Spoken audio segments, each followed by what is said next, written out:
Un rey tenía un consejero que era muy famoso por su prudencia, y un día el rey le preguntó: «Oye, ¿tú cómo sabes cuándo hay que hablar y cuándo hay que callar?».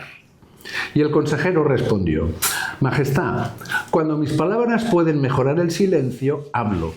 Cuando no pueden mejorarlo, callo». El rey sonrió, pero no quedó muy convencido. Días después, durante una reunión, dos nobles comenzaron a discutir acaloradamente.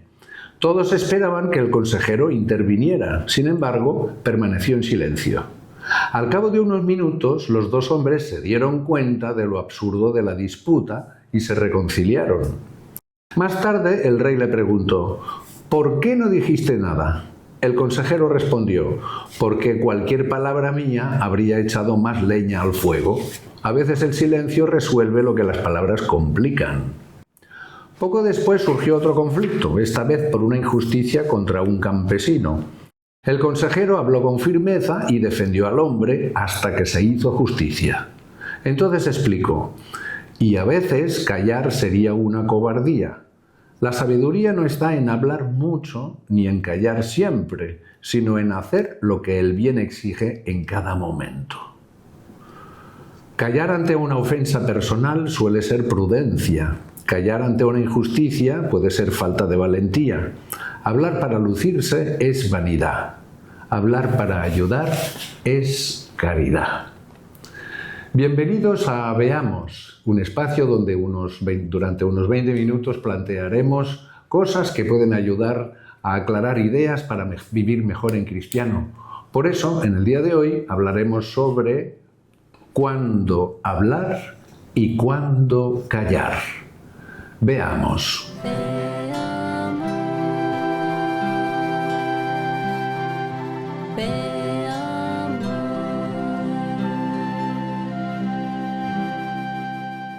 Saludamos, como siempre, con afecto a todos los televidentes que nos veis, que nos seguís desde cualquier lugar del mundo. Como siempre, bienvenidos a vuestra casa y a esta familia que ya empieza a ser grande de Veamos. En el día de hoy, como decíamos en la introducción, con esta pequeña historia de este rey y este consejero, nos planteábamos sobre cuándo hablar y cuándo callar. Porque es verdad que a veces los cristianos en el mundo nos sentimos empujados pues a veces a dar un testimonio de fe y si no lo hacemos nos sentimos cobardes, o a veces nos parece que callar es cobardía, a veces por hablar nos damos cuenta que estropeamos cosas. ¿Cuál es el criterio que tendríamos que tener para saber cuándo hablar y cuándo callar, cuándo ser testigos de Cristo y cuándo hay que dejar un espacio?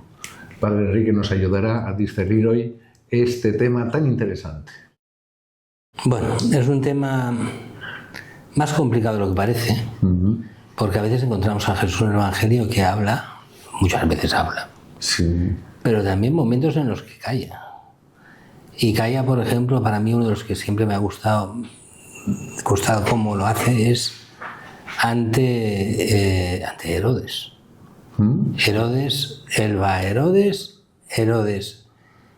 lo trata como un mono de feria en el sentido de quiere que hable, quiere divertirse, lo quiere como espectáculo, a ver quién es este, cómo es. Hace un milagro aquí mismo. Sí. Y Jesús calla, no dice absolutamente nada. Entonces dices, bueno, qué curioso, ante los que se creen poderosos, ante los que se creen con derechos con Jesús, Jesús calla.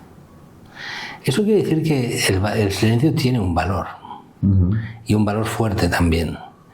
Y que no porque los poderosos exijan uno tiene que hacer lo que le digan, ni mucho menos.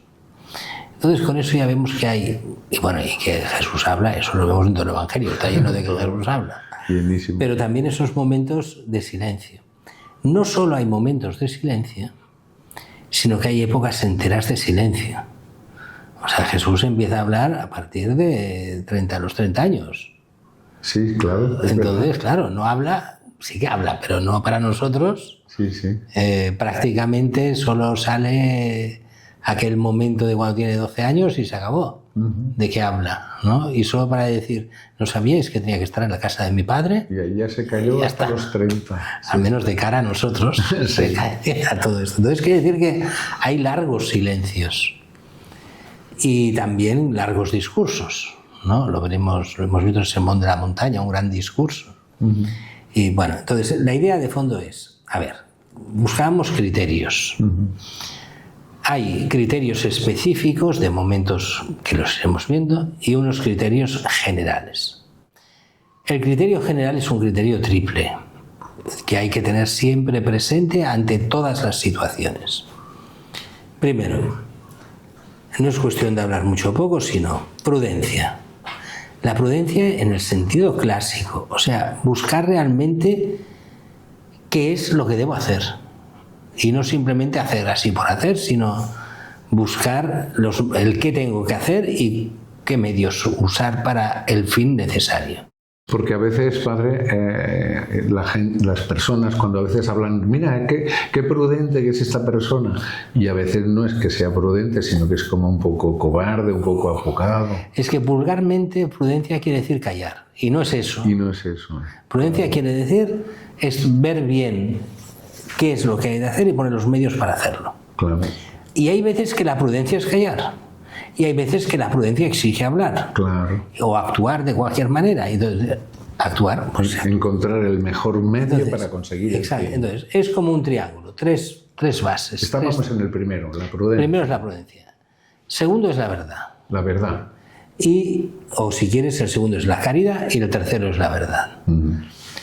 Cuando se quiere, tanto si se habla como si se calla, ha de ser por un asunto primero de prudencia, a ver si es prudente hacerlo, si se ha de hacer o no, cómo hacerlo también, y si la caridad nos lleva a una cosa o la otra, y también en nombre de la verdad si hay que hacerlo o no. Pongo un ejemplo, a veces dicen, ¿la verdad qué tiene que ver? Pues sí, hay momentos en que no se puede decir la verdad y para decir una mentira mejor cállate. Claro. ¿Me explico? Claro. Si no puedes decir la verdad, pues has de callar. Entonces, eso hay gente que le cuesta mucho entender que ha de callar. Si no puedes decir una cosa, no la digas. Claro. No, entonces le tengo que dar vueltas. No, cállate y ya está. Claro. Y no, bueno. Entonces, claro, esas tres cosas juntas, la prudencia, la caridad, o sea, que las cosas sean para bien, y la verdad, o sea, que no se mienta, sino, y no siempre hay que decir toda la verdad. Pongo un ejemplo, esto los curas lo tenemos muy claro. Yo sé una cosa por el secreto de confesión, pues no puedo decirla. Claro. Punto. Claro. Está. No, es que me vienen muchas ganas de decirlo, porque no puedes decirlo. Claro. Ahí está. No, es evidente. Entonces, aunque la verdad la sepas, te has de callar si es una cosa de secreto de confesión. Claro. Entonces, y hay veces también que la prudencia te dice que aunque tú sepas toda la verdad de una cosa, si la gente que te va a oír no le va a hacer bien o no lo va a entender, no lo digas. Claro. ¿Para qué? Eso sería una falta de caridad. Una falta de caridad y además hacerte un pesado. Porque ahora imagínate, una persona que es muy culta y entiende perfectamente todo lo que es la física cuántica. Y se lo va a explicar a todo el mundo. ¿Y qué le importa a la mayoría de gente lo que es la física cuántica? Claro. Bueno, a algunos les interesará y a otros no. Entonces, no, pero era de explicar a todo el mundo la física cuántica. Pues no. Claro. No. La caridad te dice que no, que lo dejes correr, que deja tranquila a la gente, aunque tú sepas mucho. Pues si le parece, padre, como el tema de hoy era cuándo hablar y cuándo callar, yo le puedo preguntar primero de cuándo conviene hablar y luego hablamos de cuándo conviene callar. A ver, podríamos decir que conviene hablar en una serie de circunstancias y vamos a hablar de esas circunstancias. Vamos allá. Primero, siempre, aunque decimos que conviene hablar en estas circunstancias, siempre en cada una hay que ver la prudencia. Siempre. Porque pongamos el primer ejemplo, cuando está en juego la verdad. Claro, yo veo que se está calumniando a alguien, que está habiendo una injusticia y yo sé la verdad, y entonces intento que se aplique esa verdad contra la injusticia o la calumnia que hay contra aquella persona. Eso es cierto, es el momento de hablar, excepto que la prudencia me diga que no. ¿Por qué? Porque hay momentos en los que diga yo lo que diga, no sirve para nada. ¿Por qué? Porque la gente que está en esa situación, lo único que conseguirá es que, pongo un ejemplo, cuando había la Revolución Francesa, iba la gente a la guillotina. En muchas ocasiones, como te opusieras, veías que era injusto, porque todas eran injustas.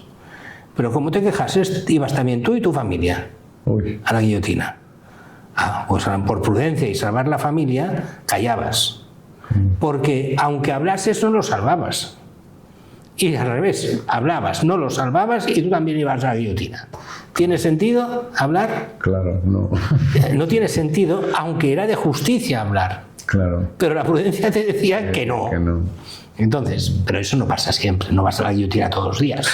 Entonces, con que no vas todos los días a la guillotina, si hay una injusticia que puedes reparar, o un error grave que puedes, o hay una gran mentira que puedes disolver, y tú la sabes y tú puedes hacer, pues te estás obligado en principio a ayudar a la búsqueda de la verdad.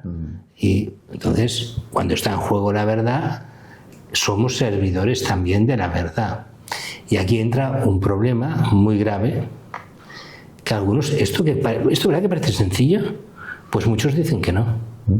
Te pongo un ejemplo. Juan Bautista, con Herodes, en público: no tienes derecho a estar con la mujer de tu hermano. Hoy diría la gente: oye, esto es la vida privada de Herodes, ¿qué te has creído tú de meterte con la vida privada de Herodes? Una cosa es la vida privada y otra la vida pública. Mientras sea honesto en la vida pública, la vida privada no te importa. Eso es lo que se dice hoy, es en todas partes. Sí. ¿Y qué dice Jesús de Juan Bautista, que ha dicho esto y que dio la vida por esto? Dio la vida por la verdad y es el mayor de los hombres, de los nacidos de mujer. Sí. Pues mira, me explico, el mayor de los nacidos de mujer, y hoy diríamos que no puede hacer eso. ¿Cómo que no puede hacer eso? ¿Y por qué lo hace de hablar así de Herodes? Porque de esta forma defiende al pueblo contra el pecado de irse con la mujer que no es la tuya. Si aceptamos que los políticos, los reyes, puedan ser deshonestos, aceptamos entonces que el pueblo sea deshonesto. Claro. La defensa del pueblo es no aceptar la deshonestidad de los poderosos. ¿Y aquí qué hacemos? Serviles a los poderosos, decimos que no podemos meternos con ellos porque es la vida privada. Claro. No, la vida privada del poderoso es la ruina de la gente sencilla. De la gente sencilla. Por eso hay que hablar. Aunque no está de moda. Claro. Me explico. Bueno. Después, por ejemplo, cuando alguien necesita ayuda o corre peligro. Hombre, pues claro que hay que hablar. No, yo estoy ronco y no voy a llamar a la ambulancia para que venga a salvar a esta persona porque estoy ronco y estoy mal. No, oye, has visto un accidente, hay gente en peligro, puedes llamar a la policía o a las ambulancias, lo que sea. Tienes que actuar. Cuando hay, pues eso, cuando alguien necesita ayuda o se corre un peligro y tú puedes actuar, pues actúas. Has de hacerlo. Por ejemplo, también cuando puedes consolar a alguien o edificar a alguien en momentos duros para la otra persona. Si puedes hacer un bien a una persona que vive en dificultad y que hablando puedes conseguir que levante el ánimo, se consuele o pueda llegar a, pues vale la pena hacerlo. Claro. Otra cosa es que hay mucha gente que es tímida y no sabe cómo hacerlo. ¿Me explico? Pero si se puede y tienes capacidad, pues son momentos para hablar, para hacer. Es que incluso en el Evangelio el Señor, cuando habla de la corrección fraterna, lo dice muy claro. Si ves que tu hermano peca y eso va a ser una cosa mala para su alma, pues tómalo aparte, díselo. Hay que hablar, pero hay que hablar no en público ni notoriamente, sino también aparte, ¿verdad? Sí, pero recordemos también, estando absolutamente de acuerdo con esto, pero cuidado, para poderlo hacer hay que primero purificarse uno. Y el ejemplo es el clásico, ¿no?, de Jesús mismo. ¿Cómo ves la paja en el ojo ajeno y no ves la viga en el tuyo? Sí, también ¿no? eso también lo dice el Señor. Lo digo porque yo recuerdo gente, y no diré ahora quién, pero yo recuerdo gente que te critica por una nimiedad y te dice en la cara, es que usted esto, y son tonterías. Y después tienen unos defectos inmensos ellos que no se puedes decir nada porque se ofenden. Y tienen cosas que son 20.000 veces más graves. Entonces, por eso dice el Señor, cuidado. Claro. Para poder meterte con alguien, con la verdad, primero te has de examinar tú mismo. Claro. Porque si no haces el ridículo. Y además pierdes credibilidad. Entonces has de ir con cuidado. Claro que sí. Pero sí, hay que saber corregir a tiempo y a destiempo, que diría aquel. Claro que sí. Pero también hay otra cosa que es buena, Ay, sí. que es el confesar la fe. O sea, en este momento en que estamos tan acostumbrados a no defender la fe, Eso sí. entonces hay momentos en los que cuando se critica, se hunde la fe públicamente, deberíamos ser valientes y decir, mira, eso es lo que tú crees, pero no es verdad. Es que están las palabras esas de Cristo tan duras. Quien me niegue delante de los hombres, yo le negaré delante del Padre. Es que eso lo dice el Señor, ¿eh? Sí, por eso que ante los ataques a la fe, siempre que sea prudente, pongo un ejemplo. Cuando aquí estábamos hace casi 100 años, en medio de la guerra civil, y te mataban por la fe, entonces había momentos que podías defender, pero había momentos que tú sabías que te jugabas la vida. Y estaban atacando a la fe, pero si querías salvar la vida tenías que huir como fuese. Entonces tú sabías que si defendías la fe te mataban. En algún caso te veías obligado a hacerlo, pero si podías salvarte también, la prudencia tenías que ver a ver qué te decía exactamente en ese momento. Entonces si estabas obligado, pues defendías la fe y morías mártir. Pero si podías escapar sin tener que hacerlo y no tendrías que presentar voluntario a defender esa fe que sabías que solo te llevaría a la muerte. Claro. Y entonces nadie está obligado a ir al martirio, excepto cuando te obligan, quiero decir. Sí, sí. Cuando no tienes otra posibilidad, vas al martirio. Pero si puedes huir antes de que te cojan, huye. ¿No? Esto me acuerdo que lo decía muy bien Pablo VI en el discurso a los mártires de Uganda. Decía, no queremos mártires, no tendría que haber más mártires. Los mártires son una desgracia que haya mártires, pero los mártires son la gloria de la Iglesia, decía Pablo VI. Quiero decir, no queremos mártires, pero los mártires son grandes, son la gran gloria de la Iglesia, todos los que han muerto por Cristo. Pero lo ideal es que ninguno tuviese que morir por Cristo. O sea, no queremos que haya martirios, pero todos los mártires son grandes ante Dios, en este sentido. No queremos mártires así, pero sí que el cristiano un poco de espíritu martirial, o sea, de ser testigo de Cristo, lo ha de ser en el mundo. Otra cosa es que te tengan que matar a la primera de cambio, no estamos hablando de eso. Estamos hablando de que cuando uno puede defender la fe y un poco diciendo, oye, ¿de qué vas? Cuando vas atacando así a los cristianos y tal, pues mucha gente se daría cuenta de que hay muchos más cristianos de los que parece.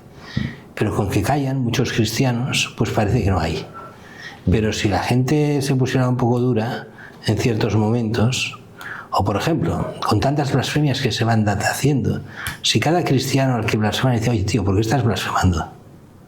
¿De qué vas? ¿No te das cuenta que ofendes? Si cada cristiano lo hiciera, habrían la cuarta parte de blasfemias en el mundo. Eso es verdad. Sí. ¿Me explico? Y la gente diría, oye, cuidado, que aquí hay cristianos que no se ven. Ah, no, pero este cree, cuidado.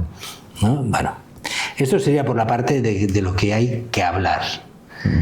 Hay que hablar también muchas otras cosas, ¿eh? No hablamos en principio, ahí hay que hablar. ¿Dónde no hay que hablar? Decías, preguntabas ahora, ¿no? Claro. Entonces, primero, cuando estamos dominados por la ira, no hay que hablar.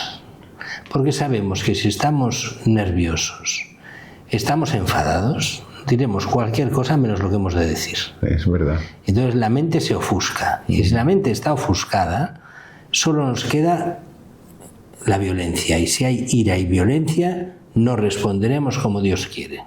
Sí.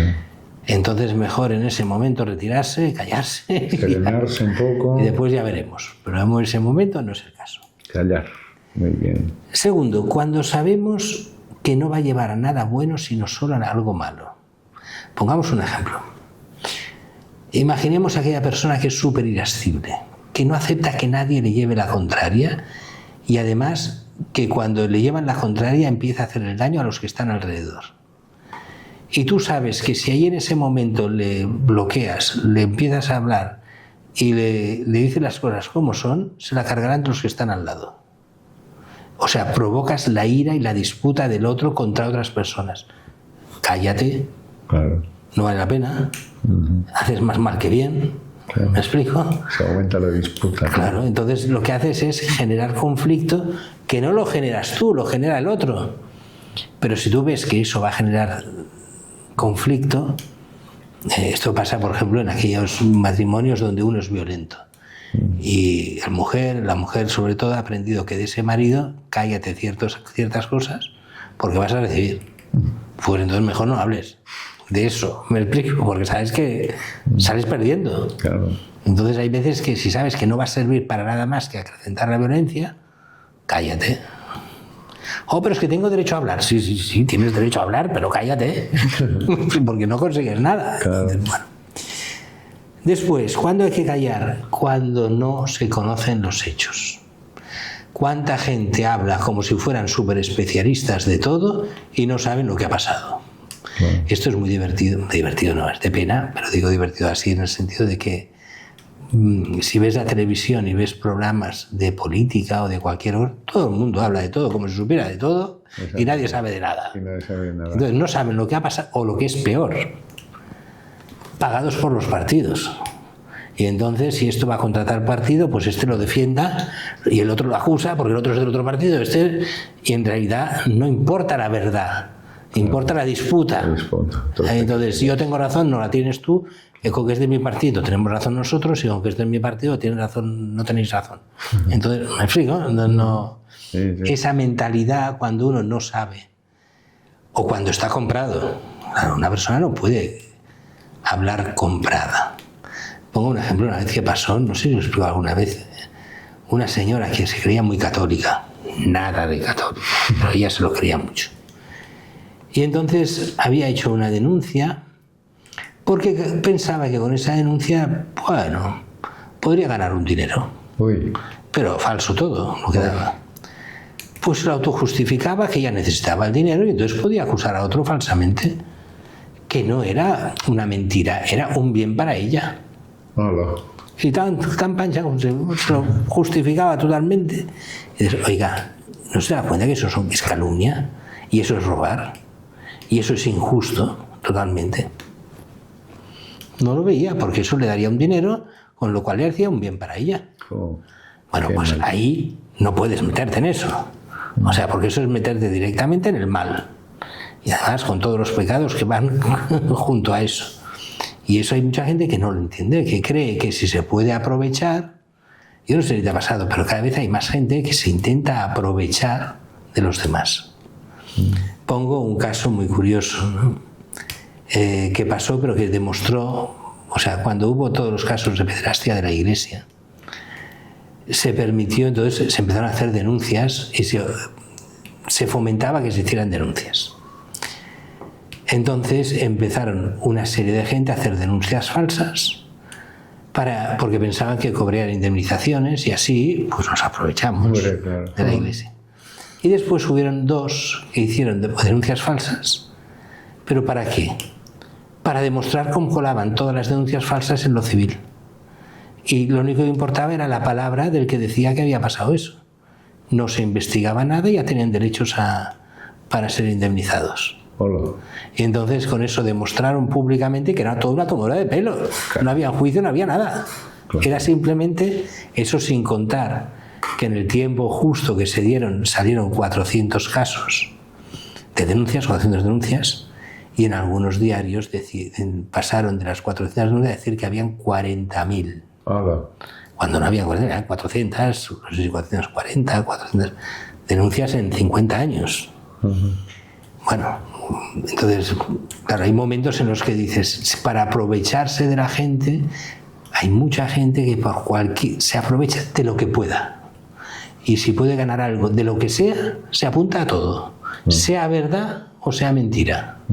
Eso hace mucho mal a la gente que actúa de buena fe.